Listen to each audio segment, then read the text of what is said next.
नमस्कार. सखी सह्याद्रीमध्ये मी रूपलक्ष्मी चौगुले शिंदे आपल्या सगळ्यांचं मनापासून स्वागत करते. मंडळी, रिओ ऑलिम्पिक नंतर प्रत्येक भारतीयाच्या मुखामध्ये अभिमानाने नाव होतं ते PV सिंधू आणि साक्षी मलिक आणि त्याचबरोबरीने यावर्षी ज्या काही महिला खेळाडूंनी तिथे स्वतःचा खेळ दाखवला, प्रदर्शित केला, त्या सगळ्यांचा अभिमानाने आपण नाव घेत होतो. वास्तविक भारतासारखा देश जिथे क्रीडा क्षेत्राच्या बाबतीमध्ये मुळातच उदासीनता आहे, तिथे महिलांच्या बाबतीत जर आपण विचार केला तर अधिक संकुचित विचार आपल्याला दिसून येतो. असं असताना देखील या वातावरणामध्ये देखील स्वतःला सिद्ध केलेल्या स्त्री खेळाडूंची यादी खूप मोठी आहे. आपण PT उषा यांचं नाव घेऊ शकतो किंवा कर्ण मल्लेश्वरी, मेरी कॉम, सानिया मिर्झा, सायना नेहवाल, कितीतरी मोठी यादी आहे की त्यांनी आपल्या स्वतःच्या चिकाटीने, जिद्दीने स्वतःला सिद्ध केलेलं आहे. पण हा झाला एक गांभीर्याने क्रीडा या क्षेत्राकडे करिअर म्हणून बघण्याचा दृष्टिकोन. पण एक सर्वसामान्य आपण असा विचार केला तर लक्षात येतं की स्वास्थ्य आणि क्रीडा म्हटल्यावर पुरुष काय स्त्री काय सगळ्यांनाच एखादा खेळ जोपासणं आवश्यक आहे. पण आपल्याकडे तसं चित्र दिसतं का, तर उत्तर नाही असं मिळतं. त्यातही आपण महिलांच्या बाबतीत विचार केला तर अगदी लहानपणी ठराविक खेळ खेळण्याची मुलींना सवलत असते, पण एकदा मुलगी वयात आल्यानंतर तिचे अनेक खेळ बंद केले जातात. काही घरांमध्ये जरी तिला पाठिंबा मिळाला तरी तो पाठिंबा लग्नापुरताच टिकतो आणि लग्नानंतर मात्र तो खेळ पूर्णतः बंद होतो. असं सर्वसाधारण चित्र आपल्याला दिसतं. परंतु महिलेचा एकूण शारीरिक विचार केल्यानंतर तिच्या स्वास्थ्यासाठी एखादा खेळ जोपासणं, व्यायाम सोडून म्हणजे आपण जिम किंवा योगासन याच्या व्यतिरिक्त देखील एखादा खेळ जोपासणं हे किती आवश्यक आहे, आजच्या काळामध्ये त्याची कशी गरज आहे, या सगळ्या विषयावर आज आपल्याला चर्चा करायची आहे मंडळी. याचं कारण असं आहे, मी विषय सांगण्यापूर्वी आमच्या आजचे जे गेस्ट आहेत, पाहुणे आहेत, त्यांची ओळख करून देते मुद्दाम इथे, म्हणजे आपल्याला अधिक विषय उलगडणार आहे. त्या ज्या आहेत त्या आहेत चित्रा नाडकर्णी. ह्या मॅरेथॉन धावपटू आहेत, ट्रायॲथलीट आहेत आणि विशेष सांगायचं म्हणजे वयाच्या 49व्या वर्षी त्यांनी मॅरेथॉनचं प्रशिक्षण घ्यायला सुरुवात केली. आज त्या 53 वर्षाच्या आहेत. त्यांच्याकडे बघून तुम्हाला विश्वास बसणार नाही, पण 53व्या वर्षी आज त्या भारतच नाही आंतरराष्ट्रीय स्तरावर भारताचं प्रतिनिधित्व करत मॅरेथॉन स्पर्धेमध्ये सहभाग घेतात, यशस्वी होतात. हे विशेष आहे. आणि म्हणून अशा वयामध्ये येऊन जर तुम्ही एखादा खेळ स्वीकारला, त्याला सुरुवात केली, तरीही काही बिघडत नाही. उलट पक्षी तुमच्या स्वास्थ्यासाठी त्याचा खूप चांगला परिणाम होतो. आज यांच्याशी चर्चा करायची, त्यांचे अनुभव जाणून घ्यायचे आणि हा विषय अधिक उलगडायचा आहे. मला खात्री आहे मी हे सगळं सांगितल्यानंतर तुमच्या मनामध्ये असंख्य प्रश्न निर्माण झाले असतील, पण तत्पूर्वी आजचा विषय काय आहे तो सांगते आणि मग आमचे नंबर तुम्हाला देते. आजचा आमचा विषय आहे महिला, क्रीडा आणि शारीरिक स्वास्थ्य. या विषयावर आज आपण चर्चा करणार आहोत. पण आपण महिला, क्रीडा, शारीरिक जा त्यासाठी लागणारे फोन नंबर असे आहेत. फोन नंबर बघा, 24908050, 24988050. मुंबई बाहेरचे प्रेक्षक आणि मोबाईलवरनं संपर्क साधायचा असेल तर 022 हा STD कोड आपण वापरायचा आहे. कार्यक्रमाला सुरुवात करते. मॅम, तुमचं सखी सह्याद्रीमध्ये मनापासून मी स्वागत करते. आणि तुमचं स्वागत करताना ना सखीच्या मंचावर मला विशेष आनंद होतोय, कारण इतकं उदाहरण घेण्यासारखं आहे हे की वयाच्या, मी मुद्दाम इथे वारंवार ते रिपीट करते की वयाच्या 49व्या वर्षी एखादा खेळ आपण खेळावा, त्यात प्रावीण्य मिळवावं आणि त्याला एक सिरियसली करिअर म्हणून पुढे न्यावं, हा विचार खूपच वेगळा आहे. तर ह्याची सुरुवात कशी, कधी, कुठनं प्रेरणा झाली आणि कधी असं तुम्हाला वाटलं की आपण ह्याच्याकडे वळायचं आहे? मी लहानपणापासून धावायची, म्हणजे धावणं हे मला खूप आवडायचं. हां, पण ते आपले स्कूल स्पोर्ट्स आणि कॉलेजच्या स्पोर्ट्सपर्यंत. जसं तुम्ही म्हणालात की एकदा लग्न झालं, मुलगी वयाची आली की ह्या सगळ्या गोष्टी थांबल्या. त्या मग घर, संसार ह्या सगळ्या गोष्टी झाल्या. आणि माझ्या 49th वयावर मला असं वाटलं की 50th बर्थडेला स्वतःला एक गिफ्ट द्यावं.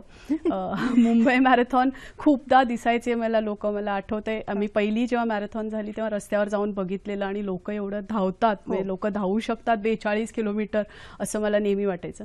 तर म्हटलं आपण हाफ मॅरेथॉनची, 21 किलोमीटरची हाफ मॅरेथॉन असते, ती पहिली करूया म्हणून जुलैमध्ये तेव्हा SCMM स्टँडर्ड चार्टर्ड मुंबई मॅरेथॉनमध्ये विमेन्स कोटा होता. तुम्ही क्वालिफाय न होताही तुम्ही अप्लाय करू शकत होता, कारण ते विमेनला प्रमोट करत होते की बायकांनी बाहेर येऊन धावावं. तर मी जुलैमध्ये ते ॲप्लिकेशन टाकलं. ऑगस्टमध्ये मी कोच ठरवला आणि डिसाईड केलं की आता आपण धावायला सुरुवात केली पाहिजे. पण पाऊस होता तेव्हा आणि आपली ती सवय नाही आहे पावसात जाऊन बाहेर धावायची. पण हळूहळू ते प्रोग्रेस झाला, पावसात जायला लागली, मला ते आवडायला लागलं आणि मग नंतर ते एक डेडिकेशन आणि डिसिप्लिन सेट झालं की आपल्याला उठायचं आहे, जायचं आहे आणि आपल्याला करायचं आहे. मुंबई मॅरेथॉन जानेवारीत असतं, पण काही कारणावश मी 2013 जानेवारी करू शकत नव्हती. तर माझ्या कोचना असं वाटलं की मी 2012 डिसेंबरमध्ये गोव्याला जी 21 किलोमीटर्सची मॅरेथॉन असते ती मी करावी. आणि तिथे माझ्या वयोगटात 40 to 50 ह्या वयोगटात मी फर्स्ट आले. त्याच्यानंतर ते म्हटलं नाही, आपण तर मुंबई मॅरेथॉनसाठी ही आटापिटा सगळा केलेला तो मुंबई मॅरेथॉनसाठी. सो 2014च्या मुंबई मॅरेथॉनसाठी नक्कीच करायचं आपण. ह्याच्यासाठी मग मी ते स्टार्ट केला माझा प्रवास आणि मध्ये हाफ मॅरेथॉन्स करत गेले. आणि 2014मध्ये मी हाफ मॅरेथॉन केली मुंबईची, तिथे पण मी फर्स्ट आले. आणि मग त्या हाफ मॅरेथॉन करता करता लोकांना असं वाटलं की हिला फुल जमतंय, फुल करूया. तर 42 किलोमीटर्सचं ते फुल. हां, तर त्या फुलचा प्रवास जेव्हा स्टार्ट केला तेव्हा मग मी कॉम्रेड्स विषयी ऐकले. Comrades is an ultra marathon. 42 किलोमीटरच्या वर तुम्ही किती किलोमीटर केले तर ते अल्ट्रा मॅरेथॉन होतात. अच्छा. तर कॉम्रेड्स हा एक साऊथ आफ्रिकेत रेस होते दर मे महिन्यात, मे जून सुरुवातीला. आणि त्याला अप आणि डाऊन असतं. अप म्हणजे तुम्ही डर्बन टू पीटर्स मॅरिसबर्ग धावता आणि down is the same way Pietermaritzburg to Durban. 5 hills आहेत तिथे करायला. कट ऑफ्स असतात, म्हणजे तुम्हाला काही अंतरावर पिरियॉडिक टाइमला पोहोचलं पाहिजे, नाहीतर तुम्ही रेसमधनं बाहेर होता. अच्छा, त्या विशिष्ट वेळेमध्ये तिथे पोहोचले पाहिजे, नाहीतर तुम्ही रेसमधनं बाहेर होता. आणि 80th किलोमीटरला पण एक कट ऑफ असतं, म्हणजे टिल दी एंड तुमचे कट ऑफ्स काही सुटत नाहीत. आणि ते स्वीप बस तुमच्या मागेच असते की तुम्हाला माहिती आहे ती स्वीप बस आहे कुठेतरी मागे. सो ते सगळ्यांचं, म्हणजे मी ज्या ग्रुप बरोबर धावत होती तिथे धावणारे होते आधी ज्यांनी कॉम्रेड्स केले आणि सगळे ती हवा होती कॉम्रेड्स. तर मी कॉम्रेड्सकडे वळले, म्हटलं चला आपण का नाही करायचं कॉम्रेड्स. म्हणून मी जेव्हा माझं फर्स्ट फुल मॅरेथॉन झालं नव्हतंही तेव्हाही मी कॉम्रेड्ससाठी रजिस्टर केलं. बरं, हा आत्मविश्वास होता. आणि मग मी I move towards full marathon. मी ॲम्स्टरडॅमला जाऊन माझं पहिलं फुल केलं. कॉम्रेड्स धावण्यासाठी तुम्हाला 5 तासाच्या आत तुमचं फुल मॅरेथॉन झालं पाहिजे होतं. बरं. माझं ॲम्स्टरडॅमला 4:37 मध्ये झालं, 4 hours 37 minutes. मी मुंबईमध्ये 4 hours 16 minutes मध्ये केलं आणि मी क्वालिफाय झाले कॉम्रेड्ससाठी. कॉम्रेड्सचं जे ट्रेनिंग होतं ते फेब्रुवारी टू मेपर्यंत कॉम्रेड्सचं ट्रेनिंग चालतं. तर तुम्हाला ॲक्च्युली 56 किलोमीटर 60 किलोमीटर्स असे धावायला लागतात. आणि ते ट्रेनिंग करता करता मी ट्रायथलन विषयी ऐकले. मला वाटतं तो ट्रायथलिनचा जो विषय आहे तो खूप इंटरेस्टिंग आहे. तो प्रेक्षकांना नक्कीच आवडेल की तो काय प्रकार आहे. कारण तुम्ही जे नाव सांगताय ना ते बऱ्याच जणांना मला खात्री आहे की त्यांनी पहिल्यांदा ऐकले असतील. आम्हाला एक सरसकट मॅरेथॉन एवढंच माहिती असतं, पण त्यातले हे एवढे प्रकार असतात हे पहिल्यांदाच कळतं. तर काय आहे तो ट्रायथलिन? ट्रायथलन म्हणजे स्विमिंग, सायकलिंग आणि रनिंग ह्या तिन्ही गोष्टी तुम्ही सलग करता, एकामागे एक करता.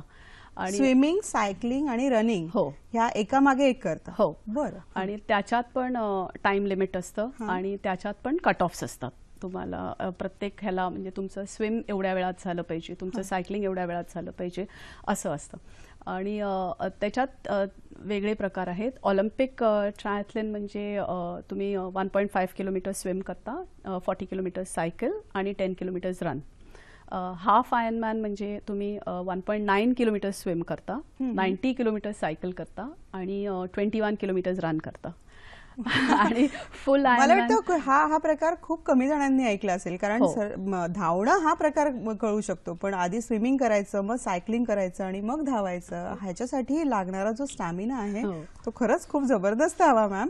आणि तुम्ही जे सुरुवातीला सांगितलं ना ते वाक्य मला खूपच आवडलं. म्हणजे स्वतःलाच गिफ्ट देण्यासाठी म्हणून तुम्ही सुरुवात केली. धावण्याची आवड मंडळी लहानपणी होती, पण वयाच्या या टप्प्यावर येऊन ती आवड आपण पुन्हा जोपासू शकतो, हा विचारच खूप सुंदर आहे. पुढे सांगा. आणि फुल आयर्नमॅन असतं is way you are doing 2 kilometres, I mean 4 kilometres swimming, 180 kilometre cycling आणि 42 किलोमीटर, म्हणजे तुम्ही एक फुल मॅरेथॉन धावता when you do the full Ironman. तिथपर्यंत मी अजून पोहोचले नाहीये. हाफ आयर्नमॅन लवकर पोहोचायला. हाफ आयर्नमॅन आताच मी बहारीनला करून आली आहे. नक्की. मॅम, भारत वावळ आपल्याला डोंबिवलीवरनं प्रश्न विचारतायत. नमस्कार भारतजी, आपला प्रश्न विचारा. मी प्रथम चित्रा मॅडमचं अभिनंदन करतो की वयाच्या 49व्या वर्षी त्यांनी मॅरेथॉनमध्ये प्रावीण्य दाखवलं. खूप खूप अभिनंदन. मॅडम, माझा प्रश्न असा आहे की आपल्या देशामध्ये राष्ट्रीय खेळ स्पर्धा, एशियन गेम सारख्या अनेक मॅरेथॉन खेळ स्पर्धा होत असतात आणि त्याचप्रमाणे जागतिक स्तरावर ऑलिम्पिक स्पर्धा पण होत असतात आणि या स्पर्धेमध्ये आपल्या महिला देखील भाग घेतात. परंतु आता पण असं आढळून आलेलं आहे की महिला स्पर्धा भाग घेऊन देखील त्यांना कुठल्याही एका पदक त्यांना मिळत नाही किंवा त्या असमर्थ ठरतात. तर यावर काय प्रकाश आपण टाकाल? धन्यवाद. नमस्कार. ह्याच्यावर मी एवढंच असं म्हणू शकेन की आपल्या बायका पण तेवढंच ट्रेनिंग करतात, तेवढंच प्रॅक्टिस करतात, पण मे बी आपल्याकडे ॲज मॅडमनी म्हटले, रुपाली मॅडमनी, हे या सगळ्या गोष्टी जरा लेट चालू झालेल्या आहेत आणि बायका फार कमी या सगळ्या गोष्टींकडे वळत असतात. जर तुम्ही मुलींना म्हणजे लहान वयापासून तुम्ही त्यांना हे शिक्षण दिलं, ट्रेनिंग दिलं, त्यांना वेगळं काढलं, वेगळ्या अकॅडमीमध्ये ऍडमिट केलं आणि त्यांचं न्यूट्रिशन सगळ्या गोष्टींवर तुम्ही व्यवस्थित विचार केला, त्यांचं सगळं ते व्यवस्थित हँडल केलं, तर डेफिनेटली मला वाटतं आपल्याकडे सुद्धा एक मॅरेथॉनपटू मेल किंवा फिमेल कुठल्याही फ्युचर ऑलिम्पिक्समध्ये डेफिनेटली आपल्याकडे एक विनर डेफिनेटली असणार. खरं आहे, पण म्हणजे आपल्याकडे तेवढ्या सोयी सुविधा नसतानाही किंवा शासकीय दृष्टिकोनातून विचार केला तर फारसं तेवढी उदासीनताच दिसते आपल्याला. आणि त्यातही महिलांचा विचार केला तर घरच्या पाठिंब्याच्या बाबतीत तर फारच उदासीनता आहे. आणि त्यातनं जेव्हा त्या पुढे जातात आणि एखादं काहीतरी अचीव्ह करतात तर त्या मानाने मग तसं आपल्याकडे भारतीय महिलांनी खूप चांगल्या पद्धतीने स्वतःला सिद्ध केलेलं असं म्हणायला हरकत नाही. म्हणजे आपण पाश्चिमात्य देशांशी तुलना केली मॅम तर मग ते खरंच कौतुकास्पद वाटतं असं नाही वाटत का? कारण तुमचा आता अनुभव आहे, तुम्ही बाहेर जाऊन स्पर्धा तिथे जाता, स्पर्धेत सहभाग होतात, काय फरक जाणवतो आपल्याकडचं वातावरण बाहेरचं वातावरण? आपल्याकडे मला वाटतं मेनली मुली असतील तर वयात आली मुलगी की तिचं शिक्षणाकडे हळूहळू वळवतात. म्हणजे मला वाटतं parents would are more happier की मुलींनी शिक्षण करावं, नोकरी घ्यावी, लग्न करावं आणि संसार करावा, हे असं आपलं चाललेलं असतं. पण कितीतरी अशा मुली आहेत ज्यांच्यामध्ये खूपच टॅलेंट आहे. गावातमध्ये सुद्धा आपण बघितलं तर खूप जणांमध्ये असं टॅलेंट आहे आणि ते पेरेंट्सनी आपल्या हे वाव दिलं पाहिजे. कारण अब्रॉड काय होतं, माझ्या मते तरी असं वाटतं की लहानपणापासून ती मुलं समुद्रात स्विमिंग करतात, त्यांना लहानपणापासून सायकल दिली जाते, ते धावतात, ह्या सगळ्या गोष्टी त्यांच्या लाईफमध्ये रुळलेल्या आहेत. आपल्या लाईफमध्ये असं रुळलेलं नाहीये कारण आपल्याकडे ती सुविधा नसते. बहुतेक स्विमिंग पूल्स नाही आहेत. स्विमिंग पूल्स असले तरी मुलगी पाळी आली की तिला मग म्हणतात बस झालं, आता तू करू नकोस. आता मोठी झाली की छोट्या कपड्यांवर एक बंधन येतं की स्पोर्ट्स म्हटलं की हे अशा प्रकारचे कपडे घालायला त्यापेक्षा नको. हो, तसं एक्झॅक्टली तसं होतं. म्हणून मुलींना आपण जर जास्त एनकरेज केलं आणि ह्या सगळ्या गोष्टी लहानपणापासून स्टार्ट करायच्या. म्हणजे जर आपल्याला सायकलिंग मी एकदाच मला वाटतं अख्ख्या लहान बचपनमध्ये मी 7-8 वर्षाची असली तर 1 तासासाठी ती आपण घेतो भाड्यावर सायकल, ती तोडकी मोडकी सायकल असते, ती माझ्या भावाने आणि मी घेतलेली आणि ती चालवलेली आणि तिथे मी सायकलिंग म्हणजे गटरात वगैरे पडून सायकलिंग शिकले. आणि आत्ता ह्या वयावर मी छान चकचकीत सायकल घेतली आणि 90 किलोमीटर केले. सो हा एवढा गॅप नाही आला पाहिजे असं मला तरी वाटतं. मुलींना जे आवडतं ते त्यांना करायला दिलं पाहिजे आणि त्या सगळ्या गोष्टी प्रोव्हाइड केल्या पाहिजेत. बरोबर आहे. मॅडमकडनं त्यांचा अनुभव आपण जाणून घेणारच आहोत आणि त्या अनुभवाच्या माध्यमातून स्त्रीच्या वेगवेगळ्या वयाच्या टप्प्यावर एखादा खेळ तिने जोपासला तर तिच्या शरीरावर त्याचा कसा सकारात्मक परिणाम होतो याही विषयावर चर्चा करूयात मंडळी. मॅम, खूप इंटरेस्टिंग विषय आहे आणि महिलांच्या दृष्टिकोनातून आवश्यकही विषय आहे. मला तुम्हाला एक खूप महत्त्वाचा प्रश्न इथे सुरुवातीला विचारायचा आहे की तुम्ही जेव्हा मॅरेथॉनला एक सिरियसली असं बघण्याला किंवा सुरुवात करण्याच्या आधीची तुमचं एकूण तब्येत किंवा तुम्हाला जे काही बदल जाणवला नंतर जेव्हा तुम्ही रेग्युलरली ह्याच्या बाबतीमध्ये विचार केला, त्याच्या बाबतीत प्रॅक्टिस केली, एकूण शारीरिक स्वास्थ्यामध्ये या वयाच्या टप्प्यावर काय फरक जाणवला? तुमचा स्वतःचा अनुभव मला जाणून घ्यायचा. खूपच फरक जाणवतोय मला, कारण आता मी जेव्हा माझ्या तब्येतीकडे खूप लक्ष देते, माझं एन्ड्युरन्स वाढलेलं आहे, माझा स्टॅमिना वाढलेला आहे, माझं फिटनेस लेवल्स चांगले आहेत, इम्युनिटी चांगली झालेली आहे. या सगळ्या गोष्टी, कारण जेव्हा आपण हे सगळे एक्सरसाइज करतो तेव्हा आपण आपल्या आहाराकडे पण लक्ष देतो, व्यवस्थित जेवतो, हेल्दी फूड्स खातो, तर त्याच्याने आपलं ऑटोमॅटिकली हेल्थ चांगलं होतं. आणि हे जे डिस्टन्सेस मी करते त्याच्याने माझं एन्ड्युरन्स खूपच वाढायला लागलं आहे. आणि स्विमिंग, सायकलिंग ह्याच्याने माझं स्टॅमिना पण वाढलेलं आहे. सो मी म्हणेन I am at my fittest at this moment. Wow. म्हणजे वयाच्या 53व्या वर्षी मॅम इतक्या कॉन्फिडेंटली सांगते की मी वयाच्या या टप्प्यावर आज सगळ्यात फिट स्वतःला अनुभव करतेय. हा सगळ्यात महत्वाचा मुद्दा आहे मॅडम. आणि दुर्दैवाने आपल्याकडे ह्या वयाच्या टप्प्यावरच महिलांच्या बाबतीमध्ये शारीरिक तक्रारी किंवा मग त्याच्यामुळे होणारे मानसिक बदल, हा सगळा जो भाग जाणवतो ना, म्हणजे आपण ज्याला मेनोपॉजचा नंतरचा काळ म्हणतो, तर त्या टप्प्यावर आपण येऊच यात. पण जसा सपोर्ट तुम्हाला तुमच्या फॅमिलीकडनं मिळाला तसा सपोर्ट सगळ्याच महिलांना मिळतोच असं नाही दुर्दैवाने आपल्याकडे. पण तरी देखील आता खूप अवेअरनेस वाढलाय असंही चित्र आपण एकीकडे बघतो. म्हणजे ग्रामीण भागातही महिला वॉकला जाणं वगैरे असं सुरू झालेलं आपण दिसतो. तर एक व्यायाम आणि खेळ असं आपण जर तुलना केली तर तुम्हाला काय सांगावंसं वाटतं का, की फक्त व्यायाम पुरेसा आहे का, किंवा खेळाकडे तुम्ही सिरियसली करिअर म्हणून नाही पण एक स्वतःच्या स्वास्थ्यासाठी म्हणून कसं बघायला पाहिजे? व्यायाम कधी कधी मोनोटोनस होऊ शकतो. म्हणजे आपण दररोज वॉकला जातो, एकटे जातो किंवा कोणाबरोबरही जातो, किंवा अशा योगा क्लास कुठेतरी आपण असे बोर होण्याची शक्यता असते. पण ही जी ऍक्टिव्हिटीज आहेत ह्याच्यात तुम्ही कुठेतरी कॉम्पिटिटिव्हली एंटर करता आणि तुम्हाला असं वाटतं चला आता ह्यांच्या सगळ्यांबरोबर आपण पण पुढे जावं, आपण पण काहीतरी करावं. म्हणजे रनिंगमध्ये मी सांगेन तर लोक स्वतःचे टायमिंग्स इम्प्रूव्ह करण्यासाठी लोक धडपड करत असतात. तर इव्हन वॉकमध्ये वॉकथॉन्स असतात किंवा योगाचे जे स्पर्धा असतात त्याच्यात सुद्धाही त्या गोष्टी असतात. तर थोडं तुम्ही कॉम्पिटिटिव्ह असणं चांगलं असतं, कारण मग तुम्ही ऑटोमॅटिकली तुमच्या हेल्थकडे जास्त लक्ष देता. तुम्ही दररोज सकाळी जास्त लवकर उठून जाता, म्हणजे तुमच्यात ती स्फूर्ती येते, ते इंटरेस्ट आणि एन्थुझियाझम येतं जाऊन या गोष्टी करण्यासाठी. म्हणजे एक रेग्युलर व्यायाम करण्यामध्ये किती सातत्य राहू शकेल, टिकू शकेल, हा थोडा शंकेचा भाग आहे. पण आपण एखाद्या खेळाकडे बघितलं तर त्या खेळामधनं मिळणारा जो एक वेगळा आनंद आहे, त्यामुळे कदाचित ते सातत्य खेळामध्ये जास्त टिकू शकतं. आणि खेळ प्रत्येकाला आवडतो, आवडत नाही फार क्वचित असते. कितीही कोणीही काही म्हटलं तरी खेळात ते कॉम्पिटिशन येतच. त्याच्याकडे येऊया, तो महत्वाचा पॉइंट आहे. सुहास नलावडे ठाण्यावरनं प्रश्न विचारतात. हॅलो. हा मॅडम, मेनी कॉंग्रॅच्युलेशन. थँक्यू. मी पण आता मागच्या वर्षी एक मॅरेथॉन केली आणि आता पण ठाणे हिरांदरी मॅरेथॉन करणार आहे. तर मला फक्त डाएट बद्दल सांगा ना, की डाएट काय फॉलो केलं पाहिजे. खूप खूप कॉंग्रॅच्युलेशन तुमचं. मला माहिती किती हार्ड असते हाफ मॅरेथॉन करायला पण. धन्यवाद सुहाजी. नक्कीच तुम्ही आमच्या मनातला प्रश्न विचारलेला आहे, ज्याच्याकडे येणार होतो. पण काय सांगता येईल, डाएट खूप महत्वाचा. थँक्यू सुहास. आपल्याला आपले कार्बोहायड्रेट्स आणि प्रोटीन्स या दोन्ही गोष्टींकडे लक्ष द्यायला लागतं. तुम्ही आता जेव्हा प्रॅक्टिस रन्स करतायत तुमचे, तेव्हा तुमचे प्रोटीन्स जास्त असले पाहिजेत आणि कार्बोहायड्रेट्स म्हणजे राईस वगैरे खाणं तुमचं ते कमी, आणि अंडी खाणं सकाळी, दॅट इज मोर. मग तुम्ही ज्वारीच्या भाकऱ्या, नाचणीच्या भाकऱ्या, झुणका, पिठलं ह्या सगळ्या गोष्टी खाल्लेल्या पाहिजेत, ज्याच्याने तुमच्या ब्लडमध्ये जास्त एनर्जी लेवल्स तुमचे वाढतात. आणि क्लोजर टू द मॅरेथॉन तुम्ही जे हिरानंदानीच्या आधी एखादा आठवडा आधी यू कॅन स्टार्ट इटिंग लापशी आणि स्वीट पटेटोज, या सगळ्या गोष्टी ज्याच्याने तुमची ग्लायकोजन लेवल स्टोअर होतात आणि रेस डेला तुम्हाला ते हेल्प करतील. अच्छा.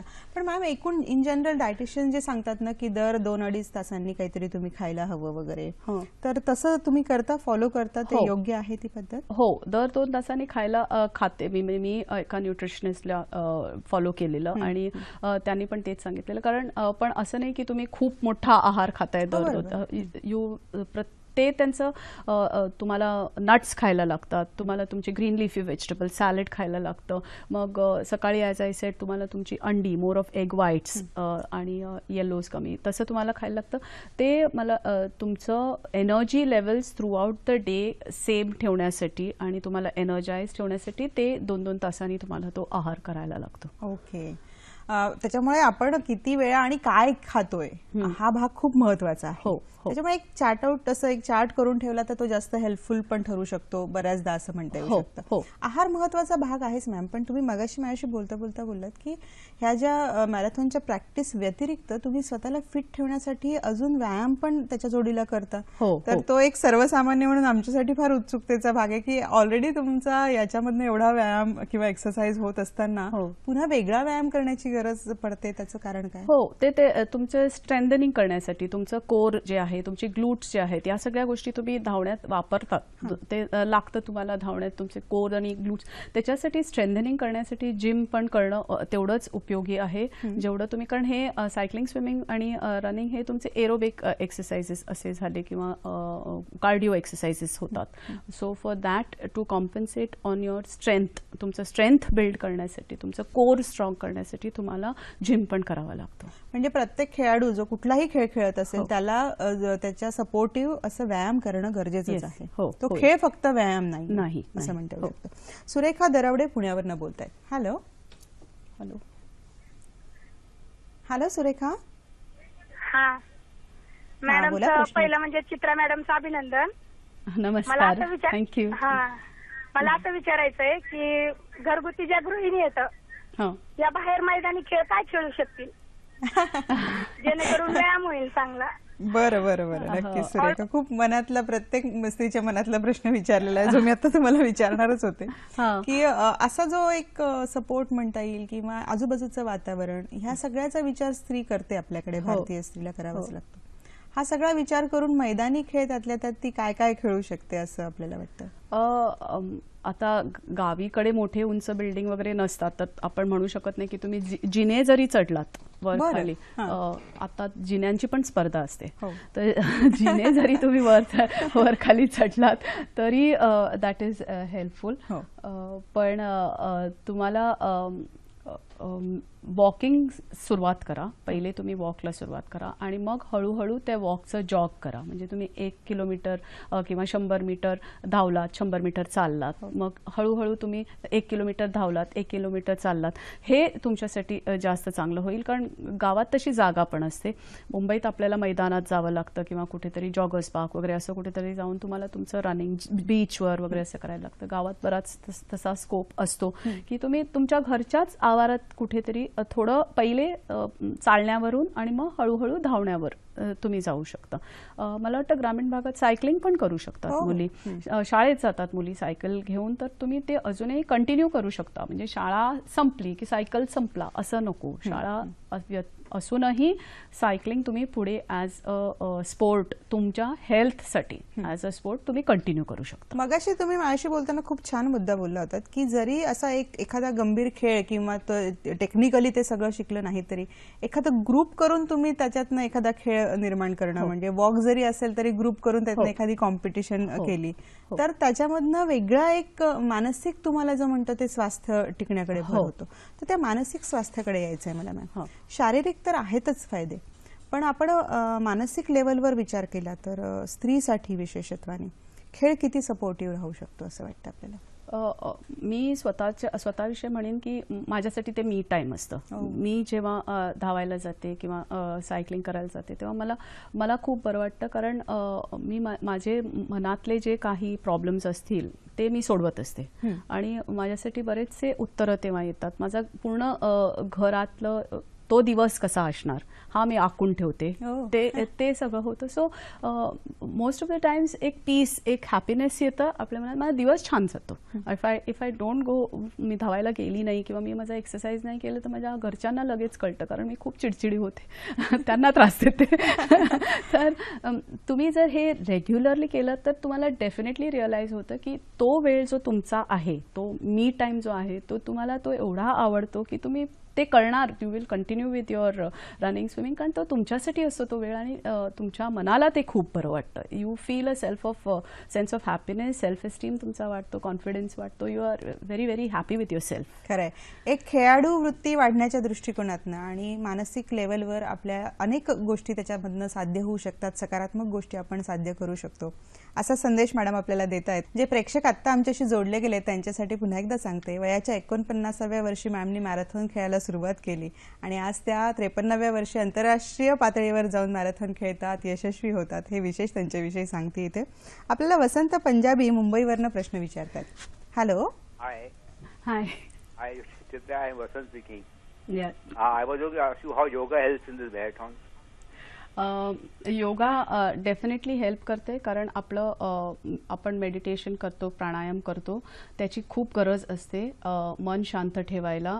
आपण रेस स्टार्ट करायच्या आधी काम राहायला, आपलं हार्ट रेट सुद्धा मॉनिटर करण्यासाठी योगा खूप योगाचे इवन स्ट्रेचिंगचे जे आहेत तुम्ही म्हणाल तर आपलं धनुरासन आणि भुजंगासन, असे सगळे ताडासन, ह्या सगळे जे आसन आहेत ती आमच्यासाठी स्ट्रेचिंगसाठी खूप उपयोगी पडतात.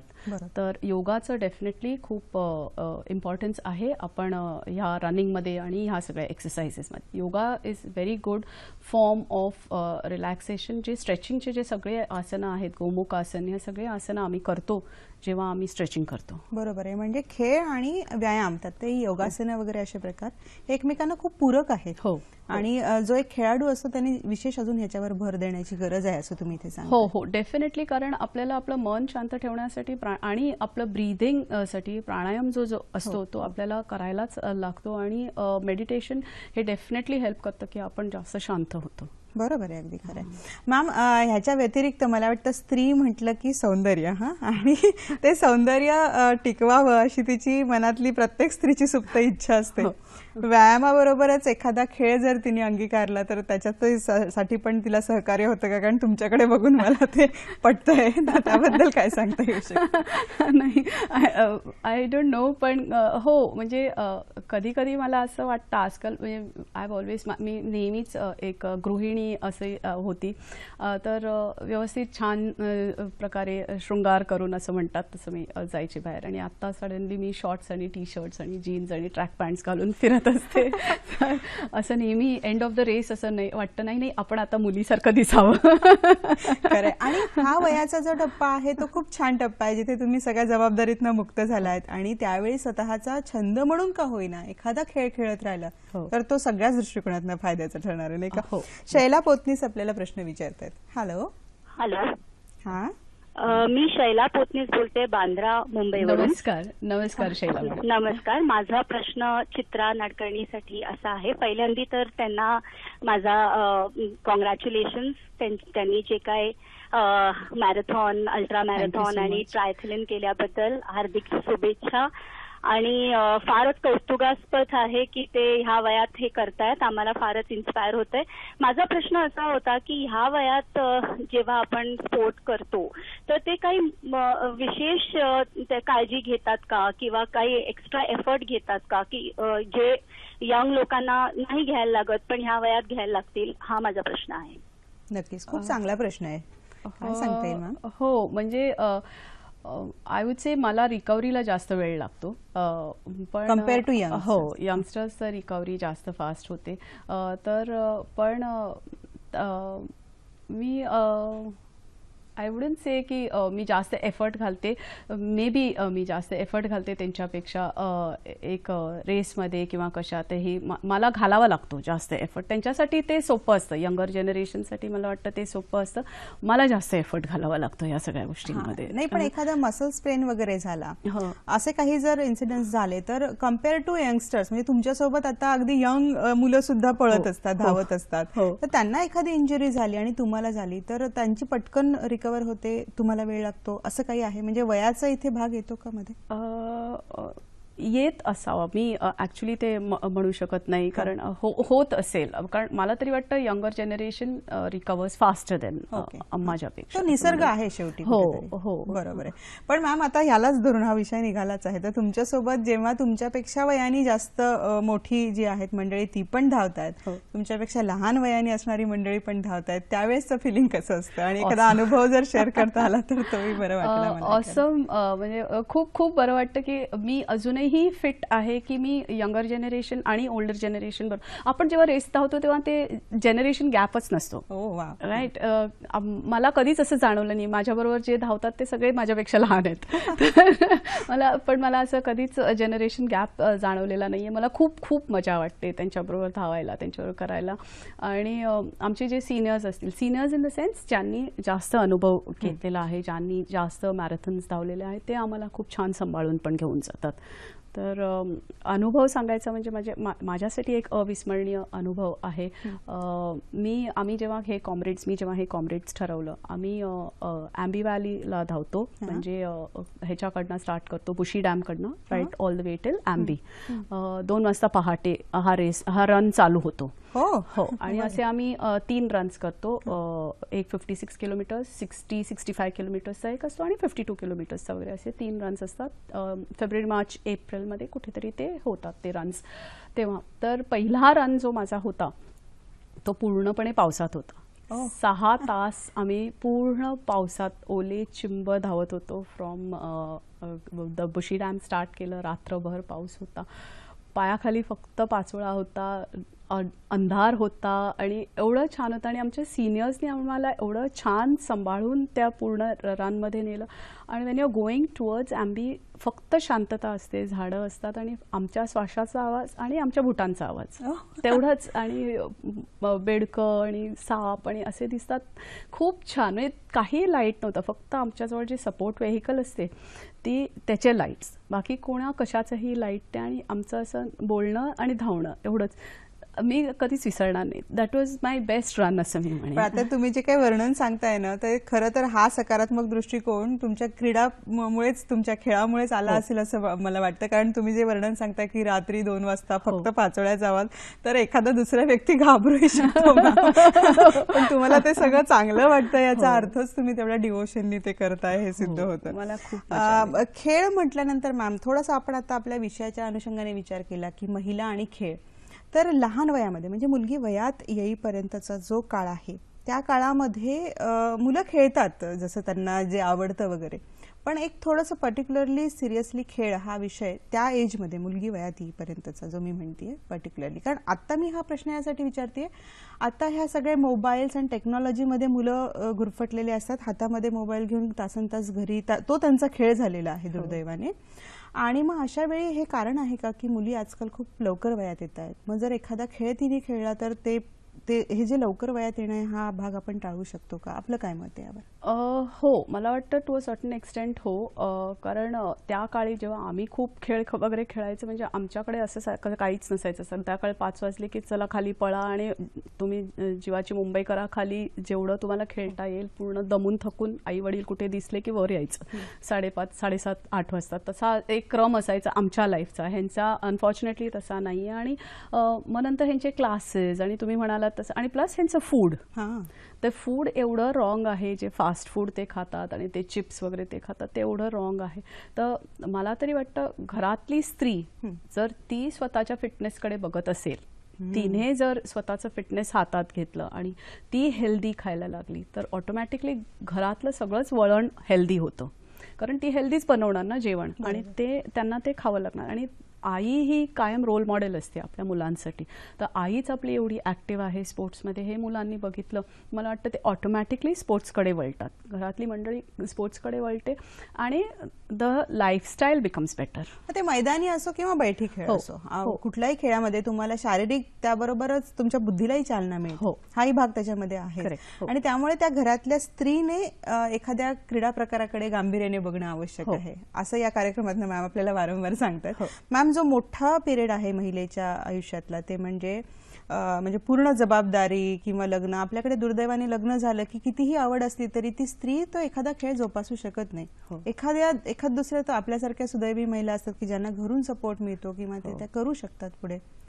या काळामध्ये सगळ्या रजोनिवृत्तीपर्यंतचा जो हा मधला काळ आहे, जबाबदारीचा काळ आहे, या काळामध्ये तुम्ही आता सांगितलं की घरातली स्त्रीने क्रीडेकडे बघितलं तर घर आपोआप तसं बदलणार आहे. आणखी तिच्या स्वतःच्या स्वास्थ्यासाठी किंवा तिच्या वेगवेगळे करिअर, म्हणजे ती बँकेत काम करत असेल, कुठेही जॉब करत असेल, खेळ तिला कसा सहकार्य करू शकतो? म्हणजे बैठी काम जरी असेल तरी पण एखादा गेम, एखादा खेळ तिला कशा पद्धतीने सपोर्टिव्ह होऊ शकतो? मी माझं स्वतःचं उदाहरण देऊ शकते, कारण मी जरीही नोकरी करत होती आणि घर सांभाळत होती तरी म्हणजे मी ॲक्टिव्ह स्पोर्ट्समध्ये जे पार्ट घेत नव्हती, पण मी त्या काळात जो तुम्ही म्हणताय म्हणजे 21 वर्षावर माझं लग्न झालं आणि 49 ह्या एजपर्यंत मी एरोबिक्स केलं, योगा केलं, जिम केलं, मग माझ्या मुलीला मी सायकलिंग शिकवलं, स्विमिंग शिकवलं. तर मी काही ना काही स्पोर्ट हे केलं ज्याच्याने मी स्वतःला फिट ठेवत होती. तर बायकांनी ते स्वतःला फर्स्ट ठेवलं पाहिजे, स्वतःला लास्ट ठेवू नये. आपल्याला ती सवय आहे की आपलं अख्ख्या घरातले सगळ्यांनी जेवल्यावर आपण जेवतो किंवा बाकीच्यांचं सगळ्यांचं आपण बघतो आणि मग आपण आपलं करतो. नवरा बायको, नवरा मुलं, सासू सासरे, फॅमिली ही पहिली असते आणि मग आपण लास्ट होतो. मला तरी वाटतं बाईनी स्वतःला फर्स्ट ठेवावं, स्वतःचं स्वास्थ्य हातात घ्यावं, देन ह्या सगळ्यांचं स्वास्थ्य विल बी गुड. मगाशी तुम्ही बोलताना मला खूप छान मुद्दा बोललात की तुम्ही वेळ नाहीये, तुम्ही ट्रेनमध्ये आहात, तुमच्या ग्रुप बरोबर अंताक्षरी जरी खेळली तरी त्यातनं तुम्हाला एक चांगल्या पॉझिटिव्ह गोष्टी मिळणार आहेत. बरोबर, खूप छान मुद्दा होता तो. आनंद काणे मुंबईवरनं आपल्याला प्रश्न विचारतायत. Hello hello hello. बोला आनंद. पहिलं म्हणजे मला चित्रा मॅडमना कौतुक करायचं आहे आणि कॉंग्रॅच्युलेट करायचं आहे. नमस्कार आनंद, थँक्यू. आतापर्यंतच्या ज्या पण त्यांनी जे सांगितले त्याच्याबद्दल. पण एक प्रश्न आणि असं म्हणजे विचारावंसं वाटतं की आता जे पण आपण धावण्याचं बघतो आणि खूप जण बघतो धावताना हल्ली रस्त्यावर, पण वयाने जे लोक आधी करू नाही शकले असे लोक हल्ली करायला लागले. चित्रा मॅडमचं स्वतःचं एक्झाम्पल बघितलं तर. पण जर वर्क आणि लाईफ बॅलन्स बघितला आणि हल्लीची यंग पिढी बघितली जे 11-12 तास काम करतात, त्यांना तेवढा वेळ काढणं कदाचित जमणार नाही. तर तुम्हाला काय वाटतं की त्या पिढीसाठी तुम्ही काय बोलू शकाल की त्या पिढीला आणखी उत्सुक करून की त्यांना रोडवर आणावं धावण्यासाठी? तर हा माझा प्रश्न आहे. नक्कीच आनंदजी, महत्वाचा प्रश्न आहे. वेळ मिळत नाही हा सगळ्यांचा कॉमन एक प्रॉब्लेम आहे, पण त्यातनंही इन्स्पायर होऊन काही कशा पद्धतीने धावण्याच्या, विशेषतः धावण्यावर त्यांनी फोकस केलेला आहे की यंग पिढीने तिकडे वळावं, यासाठी काय तुम्ही त्यांना सांगा? यंग पिढीसाठी आपल्याबरोबर यंग पिढी असतेच आत्ताही धावताना, पण त्यांच्यासाठी सुद्धाही आता बरेचसे असे इव्हेंट्स असतात. मुंबईत तुम्ही ॲटलिस्ट 5 किलोमीटर्सवरनं स्टार्ट करा किंवा वॉकथॉन्स असतात, 3 किलोमीटर्सचे रन्स असतात. तर त्याच्यासाठी तुम्ही ती तरी तुम्ही एंटर करा, ती तरी तुम्ही सुरुवात करा, मग तुम्ही 21 किलोमीटर्स आणि 42 किलोमीटर्सकडे वळू शकता. तर हे जे इव्हेंट्स असतात बायकांसाठी म्हणा, पिंकथॉन असतं किंवा वॉकिंगचे जे इव्हेंट्स असतात, ह्या सगळ्या इव्हेंट्समध्ये त्यांनी यावं.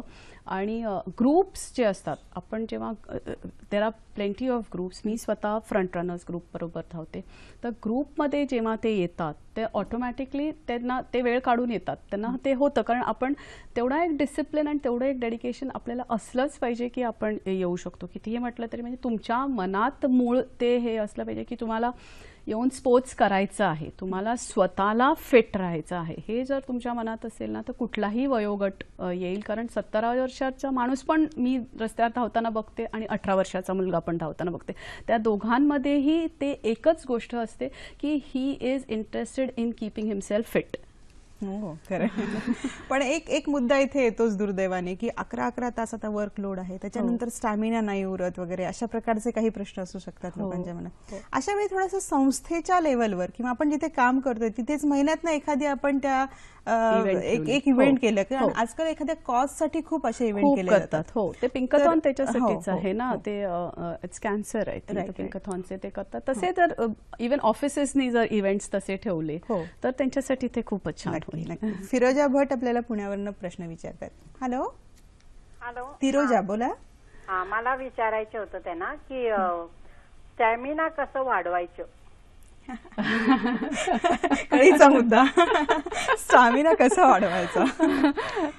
नमस्कार फिरोजा मॅडम, थँक्यू. तुमचा प्रश्न खूप इंटरेस्टिंग आहे, कारण मी ह्याच्याकडे खरंच मनापासून लक्ष दिलं नव्हतं, कारण माझ्यात तो वाढत गेला मला वाटतं, कारण मी ते इव्हेंट्स तसे करत गेले. मी 10 किलोमीटर्सवरनं सुरुवात केली.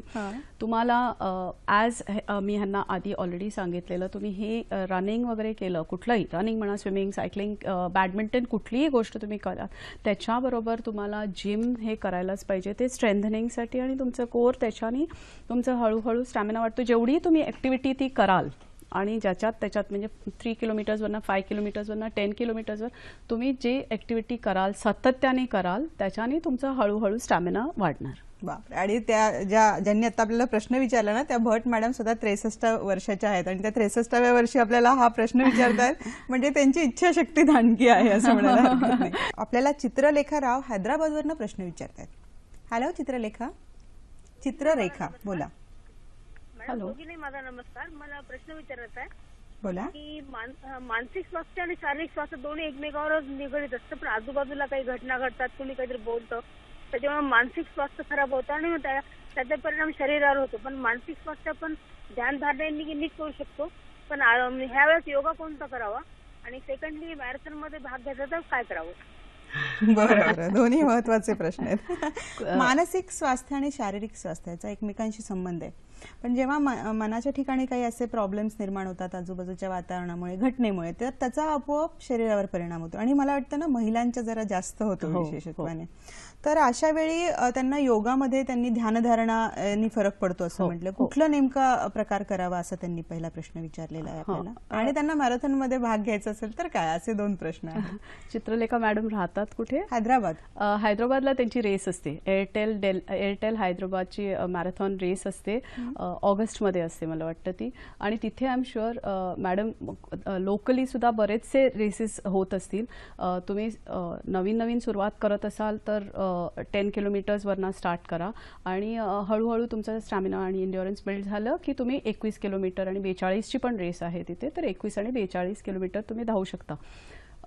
मी म्हणेन की तुम्ही इंडिव्हिज्युअली धावायला कंटाळा कराल तर एक ग्रुप जॉईन करा, म्हणजे तुमचं ऑटोमॅटिकली त्यांच्यावर होतं. आणि ग्रुपमध्ये असलात की तुम्हाला सगळे रेसेस जे आहेत कुठे कुठे आहेत, कारण प्रत्येकजण कुठे ना कुठे पार्टिसिपेट करत असतं, तर तुम्हाला त्या रेसेसविषयी कळेल. आणि योगामध्ये तुम्ही मेडिटेशन जेवढं कराल आणि अनुलोम विनुलोम, ते सगळे जे ब्रीथिंगचे जे एक्सरसाइजेस आहेत, त्याच्याने तुमचं मन जास्त शांत होईल आणि शरीरावर त्याचा डेफिनेटली उपयोग होईल. चांगला सकारात्मक फायदा होणार आहे. आणि योगाच्या सगळ्याच क्रिया मला वाटतात अशा आपल्याला मानसिक स्तरावर खूप चांगल्या फायदा देणाऱ्याच आहेत.